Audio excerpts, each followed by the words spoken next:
हमारे बहुत सारे क्लाइंट्स और हमारे जो यूट्यूब के सब्सक्राइबर्स हैं उन्होंने हमसे कॉल करके पूछा कि डीएचए फेज़ 3 में हमने 2-3 महीने पहले एक न्यूज़ सुनी थी कि डीएचए फेज़ 3 और आगोश जो एक प्राइवेट सोसाइटी है उसका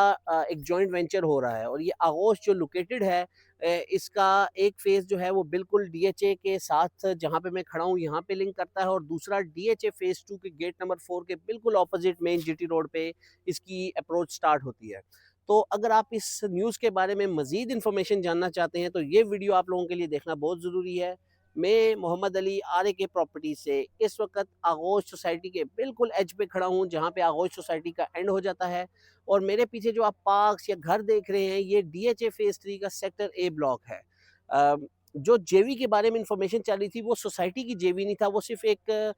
रास्ता देना था आगोश ने डीएचए को ताकि वो लोग जो डीएचए फेज़ 3 कि आर्मी बेनिफिट प्लॉट्स की तरफ जाना चाहते हैं जिनको सेक्टर डी से लेकर सेक्टर जे ब्लॉक तक जो रास्ता है उनके लिए डीएचए ने एक नया रास्ता आगोश से अप्रूव करवाया है जो आगोश गेट नंबर जो 4 है डीएचए फेज 2 का उसके बिल्कुल ऑपोजिट से इंटर होगा और 2 किलोमीटर के बाद इस जगह पे आ जाएगा जहाँ पे हम खड़े हैं। और मेरे पीछे जो आप ये ग्राउंड वर्क देख रहे हैं ये थोड़ा सा मशीन ने जो काम किया है ये रोड बन रही है और ये रोड जो है इस लेवल पे आएगी जिस लेवल पे मैं खड़ा हुआ हूँ और यहाँ से ये डायरेक्टली एक्सेस करेगी, सीधा जाके सेक्टर ई में जाके हिट करेगी।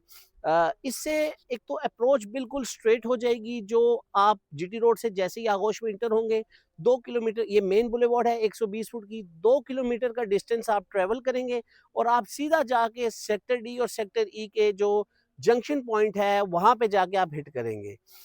इस अप्रोच से जो सबसे बड़ा बेनिफिशियरी है वो सेक्टर ई होगा। उसकी वजह ये है कि अगर अभी आपने सेक्टर ई में जाना है तो आप डीएचए फेज़ 3 के पहले जो कमर्शियल एरिया है जहाँ पे आपको मैंने बताया था डॉल्मेन मॉल वगैरह आने वाले हैं, वहाँ से गुज़रना पड़ता है, उसके बाद सेक्टर ए से गुज़रना पड़ता है, फिर सेक्टर बी में आप इंटर होते हैं और फिर वहाँ से आप सेक्टर डी से होते हुए सेक्टर ई में जाते हैं। जबकि इस अप्रोच से आप डायरेक्टली सेक्टर ई में चल जाएँगे और आपका एटलीस्ट 2 से 3 किलोमीटर का जो डिस्टेंस है वो रिड्यूस हो जाएगा, जिससे डेफ़िनेटली सेक्टर ई में प्राइसेज़ पे बड़ा इम्पैक्ट पड़ेगा। और इन्फॉर्मेशन ये है कि ये जो काम अर्थवर्क मैं देख रहा हूँ और मेरे आने से पहले यहाँ पे मशीन वर्क काफ़ी तेज़ी से जारी था क्योंकि जुमे का टाइम है, नमाज़ होने वाली है, तो शायद इस वजह से लेबर जो है वो यहाँ से आहिस्ता-आहिस्ता जा रही थी।